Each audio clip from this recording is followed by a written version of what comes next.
जब सक्षमता 1 जब जारी हुआ था तो उस समय भी हमने अपनी बातें साफ साफ कर दी थी कि सक्षमता परीक्षा नहीं देना चाहिए। हम लोगों ने सक्षमता परीक्षा का विरोध किया था और हम लोग सक्षमता परीक्षा के मामले में अपना स्टैंड क्लियर रखे हुए हैं कि आखिर ये सक्षमता परीक्षा क्यों। माननीय उच्च न्यायालय में जब मामला गया तो हम लोग इस बात को भी लेकर गए थे कोर्ट में कि सक्षमता परीक्षा कानूनी रूप से जायज है या नहीं। हमारा कहना था कि सक्षमता परीक्षा नहीं सकते। हमारा सक्षमता परीक्षा हम शिक्षक जो है वह स्थानीय निकायों के कर्मचारी हैं जो संविधान के अनुच्छेद 245 जी के तहत हमारी सेवा है और इसमें 309 के तहत कोई शिक्षा विभाग एग्जाम कैसे ले सकता है। लेकिन कोर्ट ने परीक्षा के वैधानिकता के संबंध में कुछ नहीं किया, केवल यह कह दिया कि आपको देना है तो दीजिए, नहीं देना है नहीं दीजिए, आपका जो स्टेटस पहले था वो बना रहेगा। तो ये बातें हुई, लेकिन कोर्ट ने संवैधानिक पहलुओं पर बात नहीं की। बहुत सारे ऐसे चीज़ें हैं जिन मुद्दों पर कोर्ट ने चुप्पी साधी। हाई कोर्ट ने कुछ क्लियर कट नहीं कहा। आजकल न्यायपालिका की जो स्थिति है वो किसी से छिपी हुई नहीं है। अभी भी उसका कोई ऑप्शन बंद नहीं हुआ है और रास्ते बंद नहीं है। कुछ न कुछ दिमाग हम लोग लगा रहे हैं। लेकिन बाकी सक्षमता परीक्षा हम लोग को देना चाहिए नहीं देना चाहिए तो हम पहले ही बता चुके हैं। क्यों विशिष्ट शिक्षक आखिर क्यों बनना है? हमारे साथी लोग कहते हैं कि राज्यकर्मी बनने के लिए विशिष्ट शिक्षक हम लोग को देना चाहिए। कुछ लोगों का कहना है कि नहीं देना चाहिए। तो विशिष्ट शिक्षक बनने से हमें क्या क्या लाभ मिलेगा? तो लाभ और हानि का तुलनात्मक हमने एक वीडियो हमने बनाया था और हमने पहले बताया था कि तुलनात्मक रूप से क्या लाभ हो सकता है, क्या नफा नुकसान हो सकता है।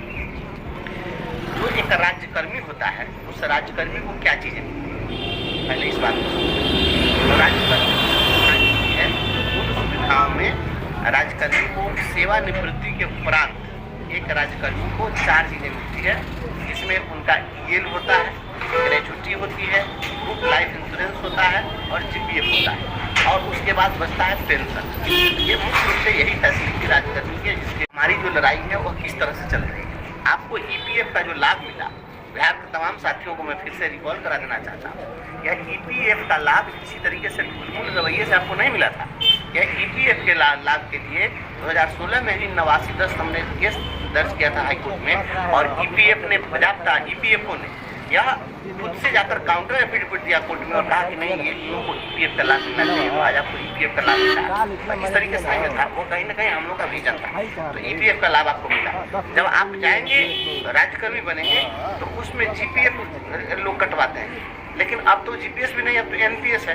तो उसमें क्या होता है कि पीएफ के फंड में, केवल पीएफ के फंड में सरकार कोई पैसा नहीं देती है, उसमें कर्मचारी अपना कटवाते हैं। जो जीपीएफ का सामान उसमें केवल अपना कर्मचारी अपना कटवाता है।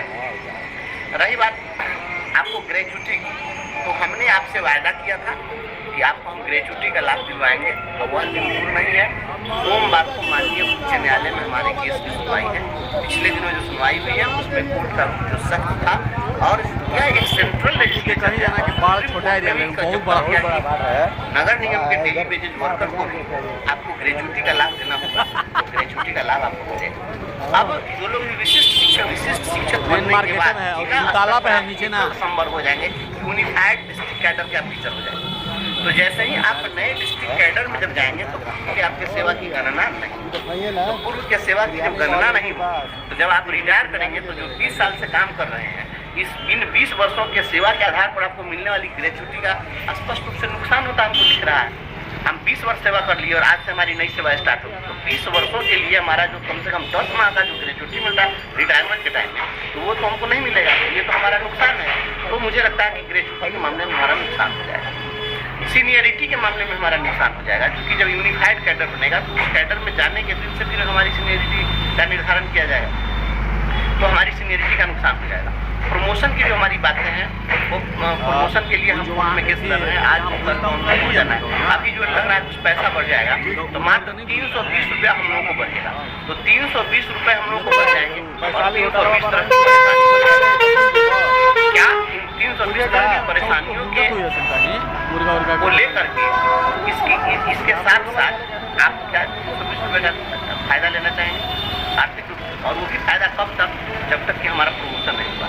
हमारा जिस दिन प्रमोशन हो जाएगा उस दिन आज के डेट में एक व्यक्ति चले जाए विशेष शिक्षक में एक रह जाए नियोजित शिक्षक, और कल को जब प्रोन्नति हो जाएगा तो जो नियोजित शिक्षक हैं उनको प्रमोशन प्रमोशन के आधार पर उनको हाँ जब अगला जैसे ही ग्रेड पे मिलेगा तो आप विशिष्ट शिक्षक से अधिक हो जाएगा, तो विशिष्ट शिक्षक वाले का वेतन कम जाएगा और नियोजित शिक्षक का वेतन बढ़ जाएगा। तो ये और प्रमोशन के हम लोग बहुत करीब पहुंच गए हुए हैं और लड़ाई हमारी चल रही है, बहुत सारा चीज खुलासा नहीं है, लेकिन वो हम प्रमोशन देखिए अभी आया ना एक जिले का यहाँ पे दे दिया 12 वर्ष मिलता होगा, कहीं दुकान है तो 12 वर्ष के आधार पर तो हम लोग चाहे तो हर जिला में लड़ करके करा लें, लेकिन 12 वर्ष वाला हमको नहीं चाहिए, हमको स्नातक ग्रेड में चाहिए। कड़ाही वाला होगा और चाहे ऐसे भी होगा, विशिष्ट शिक्षक में देता है मकिया उकिया वाला, कोई भी विशिष्ट शिक्षक प्रधानाध्यापक नहीं बन पाएगा, उसका प्रधानाध्यापक का एवेन्यू बंद है। लेकिन हमारे मामले में प्रधानाध्यापक का एवेन्यू खुला हुआ है, तो हमारे बीच के लोग प्रधानाध्यापक का प्रमोशन पाएंगे, तो प्रमोशन में हमारा नुकसान बन रहा है।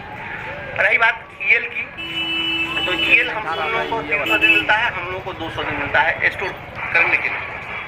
अभी बात चल रही है सरकार में, हम आपको बता देते हैं, इंटरनल बातें हैं, लेकिन ये बात चली है, उच्च स्तर पर चर्चा चली है इस बात की कि गर्मी की छुट्टी जो पहले से दी जाती थी, शिक्षकों का पद वेकेशनल पोस्ट होता है और इसी वेकेशनल पोस्ट होने के कारण शिक्षकों को मात्र रेगुलर टीचर को 14 दिन का ईएल मिल रहा था और नियोजित शिक्षकों को मात्र 11 दिन का ईएल मिल रहा था प्रत्येक वर्ष।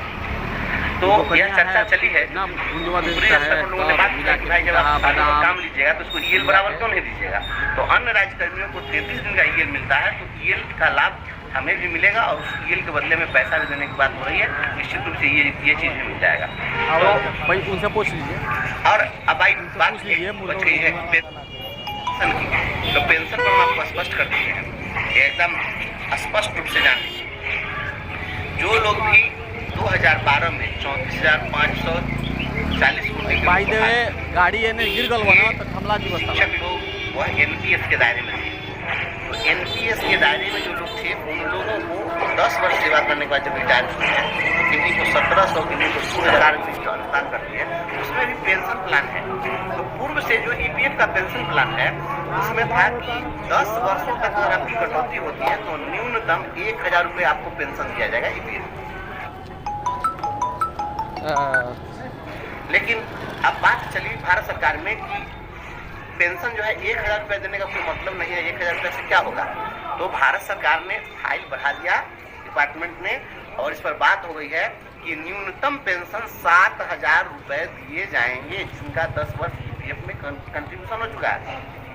तो यहाँ दो लड़ाई हमारी थी, एक तो कि हम सभी लोगों को अभी जो ये 2020 से ये 22 से जो हमारा जो ये कर रहे हैं ईपीएफ में कटौती का, तो हम लोग इसकी भी लड़ाई लड़ेंगे। ये प्रोविजन बना हुआ है ईपीएफ एक्ट 1952 में, यह प्रोविजन है कि जिस तिथि से कोई व्यक्ति नियुक्त हुआ है उसी तिथि से उसको ईपीएफ का लाभ देना है और उस डेट से अगर नहीं दिया गया है तो नियोक्ता को पेनाल्टी के साथ देना पड़ेगा। तो इस चीज़ की भी लड़ाई हम लड़ेंगे कि सभी लोगों को उस डेट से जोड़ करके दीजिए। तो आज के डेट में अगर हम चले जाएंगे विशिष्ट शिक्षक में तो वो लड़ाई हम नहीं लड़ पाएंगे। तो हमारे 20 वर्षों का कंट्रीब्यूशन भी सरकार को देना पड़ेगा और ये इसमें कितने लाख रुपए होंगे और ये जमा करना पड़ेगा और इसके आधार पर हमारा जो पेंशन होगा बहुत आगे चला जाएगा। तो हम आज जो जाएंगे विशिष्ट शिक्षक में तो उसमें जितना पेंशन मिलेगा उससे ज़्यादा पेंशन हमको ईपीएफ में मिल जाएगा। हम जब अभी से जो लोग जाएंगे उसमें 10 साल 15 साल पर जाएंगे तो 2,000 3,000 रुपया पेंशन मिलेगा एनपीएस में। और वो एनपीएस का पेंशन क्या होता है, एनपीएस का पेंशन शेयर मार्केट आधारित होता है, तो उसका लाभ जो है पेंशन के मामले में भी ईपीएफ वाले लोग ज़्यादा बेनिफिटेड रहेंगे जो स्थिति बनेगी। अगर हम पहले की लड़ाई लड़ जाएंगे तो दूसरी सेवा का सब कुछ देना पड़ जाएगा और हर हाल में देना पड़ेगा, तो ये चीज़ हो जाएगा। तो ये मैंने नफा नुकसान बता दिया प्रमोशन के इशू पर, रिटायरमेंट बेनिफिट और पेंशन के इशू पर हमने इन चीज़ों को स्पष्ट बनेंगे तो इन चीज़ों का हमको नुकसान हो जाएगा। इसलिए मेरी राय यही है कि सरकार अगर बिना शर्त अगर हम लोगों को राजकर्मी का दर्जा देती और ये तमाम चीज़ें पहले वाली सब कुछ दे करके और उसमें सभी चीज़ को एक्सेप्ट कर दिया जाता, हमारे फुल के लेंथ ऑफ सर्विस को काउंट कर दिया जाता, तब कुछ बात बनती। लेकिन ये चीज़ नहीं। और सरकार की जो मंशा है वह मंशा क्या है, इस चीज़ को समझना पड़ेगा। सरकार यही चीज़ चाह रही है कि सभी लोगों को अपने पाले में किसी प्रकार से लेने अपने अधीन में, क्योंकि अभी इनका वश नहीं चलता है। अभी जो ये सिर्फ अगर सबको खांची बाजा लड़ रहा है, लेकिन अभी बात ऐसी है कि हम निवेदन क्या कर रही है जो डायरेक्ट इनका वश नहीं चल रहा है, नहीं तो ये पूरी तरह बर्बाद कर रहा है। इसलिए हम समझते हैं कि विशिष्ट शिक्षक की जो परीक्षा है और ये हम लोग का जो पूर्व का स्टैंड है उसी स्टैंड पर हम लोग को कायम रहना चाहिए, कोई लाभ से हम लोग को नहीं। कुछ शिक्षक का कहना है कि क्षमता परीक्षा नहीं देने वाले शिक्षकों की संख्या कम हो जाएगी तो उन्हें वेतन मिलने में देरी होगी। देखिए, किसी काम को नहीं करने के हजारों बहाने हैं और उसी काम को कर लेने के भी सैकड़ों बहाने हैं। ये जो लोग भी कह रहे हैं वे लोग कंफ्यूज लोग हैं और उन लोगों को कुछ भी पता होता है नहीं। अब उन लोगों को अपने पक्ष में लॉजिक देना है, क्योंकि उनको परीक्षा देने का मन है, तो वो आखिर जब मन है तो कैसे कहेंगे कि हाँ परीक्षा कैसे देंगे, किस आधार पर देंगे। तो ये तरह तरह की बात सोचते हैं। उनको सपना आता है, सपना में जान गए लोग, भविष्यवक्ता हैं ये फालतू बात है। जो लोग भी कह रहे हैं कि कम संख्या में बच जाएंगे तो वेतन इनको मिलने में परेशानी होगी, ये कम रहेगा तो उसी को तो वेतन देने में आसानी होगी। ये तो कॉमन सी बात है कि जिसकी संख्या कम रहेगी तो उसके लिए कम पैसे का उपबंध करना पड़ेगा। तो जब कम लोग रहेंगे तो उनको कम पैसा उपबंध करना होगा तो सरकार आसानी से दे देगी। ज्यादा लोगों के लिए ज्यादा पैसे की आवश्यकता होगी, नहीं मिलेगा तो उनको परेशानी होगी। ये कौन सा फॉर्मूला, उल्टा फॉर्मूला पढ़ लेते हैं शिक्षक को। ये कोई भी शिक्षक इस तरह की बात करता है वो तमाशा कर रहे हैं, और इसलिए क्योंकि उनको परीक्षा देने का मन है। तो जिनको देने का मन है तो जाकर के तो बाइफोर्स तो कोई रोक नहीं रहा है। ये तो सहमति असहमति और समझदारी की बात है, इसलिए यह फालतू बात है। कोई भी लोग जो कह रहे हैं कि जो कम लोग बच जाएंगे तो उनको शेर आके बिल्ली आके खा जाएगी, और यही लोग थे तो लोग छत्ता अड़े हुए थे, पिछला खम्मा था तो घर में गिर जाता, ऐसा थोड़ी होता है। एक भी अगर जिस दिन शिक्षक, एक भी व्यक्ति भी नियोजित शिक्षक बचेगा उस दिन तक उनके लिए जो उनका सारा खुला रहेगा और उनको जो लाभ प्रदान किया गया है सारा लाभ दिया जाएगा। इसलिए ये फालतू की बात है, ये मैं सिरे से खारिज करता हूँ इस बात को। कम लोग बचेंगे तो वेतन नहीं। अभी केशव कुमार जो है ना सोशल मीडिया में यह बात दब गया है, फैलाई लेकिन कि जो वो भी भी शिक्षक नियोजित रह जाएंगे केशव कुमार उनका भी दूसरे जिले में वो भी शिक्षक स्थानांतरण कर दिया जाएगा। 2005 में ये सोशल मीडिया में रायता फैलाने वाले जो लोग हैं कि क्या मुगम्बो के घर में जाके झाड़ू पोछा करते हैं, कहा कि इनको कान में लोग कर दिया है कि नहीं आप परीक्षा नहीं दीजिएगा, जो लोग बच जाइएगा तो आप लोगों को दूसरे जिला में भेज देंगे। किसने कहा? ये व्हाट्सएप यूनिवर्सिटी चलाने वाले लोग इस तरह का रायता फैला रहे हैं, और रायता फैलाने वाले लोगों से सतर्क रहने की जरूरत है। कहाँ से जान गए? जब यही चीज वो कर सकते हैं कि अंतर जिला स्थानांतरण कर देते तो इतना ड्रामा क्यों करना होता? तो आसानी से कर देता तो परीक्षा लेने के लिए कहा जाता। ये जो कुछ भी किया जा रहा है, ये जिस तरह जो लोग भी इस तरह की बात कर रहे हैं वे सभी लोग केवल शिक्षकों को बरगलाने का काम कर रहे हैं। किसी शिक्षक को ये सब चीज झांसे में नहीं आना है। ये बात तय है कि हमारा जो नियोक्ता है वह नियोजन इकाई है, और नियोजन इकाई के क्षेत्राधिकार की जो बात है वो नियोजन इकाई अपने अधीन स्थानांतरण कर ही सकती है। पहले भी की है, ऐसा तो है कि नहीं? जब जिस समय में शिक्षकों का सामंजन हुआ तो उसमें भी किया गया। बहुत सारे लोग नियोजन इकाई का अधीन स्थानांतरण करवाए हैं, बहुत सारे लोग का प्रशासनिक हुआ, तो वो नियोजन इकाई का अधीन तो हो सकता है, इसमें कहीं कोई दिक्कत नहीं है। लेकिन ये कहेंगे कि अब मुजफ्फरपुर के शिक्षक को हम आरा भेज देंगे तो ये किसी के बस की बात नहीं है, और इस तरीके से वो नहीं कर सकते। और हमारे लिए स्वैच्छिक स्थानांतरण का प्रोविजन है, इसलिए मास लेवल पर इस तरह का ये नहीं कर सकते। ये बिल्कुल गलत है। जो लोग भी सोशल मीडिया में इस तरह की बात करते हैं वो अफवाह फैला रहे हैं। इस अफवाह से सतर्क और सावधान रहने की जरूरत है। हम लोग कुछ काम कर रहे हैं और प्रयास कर रहे हैं कि और आपको बेहतरी के लिए क्या क्या हम कर सकते हैं। और हमेशा याद रखिएगा,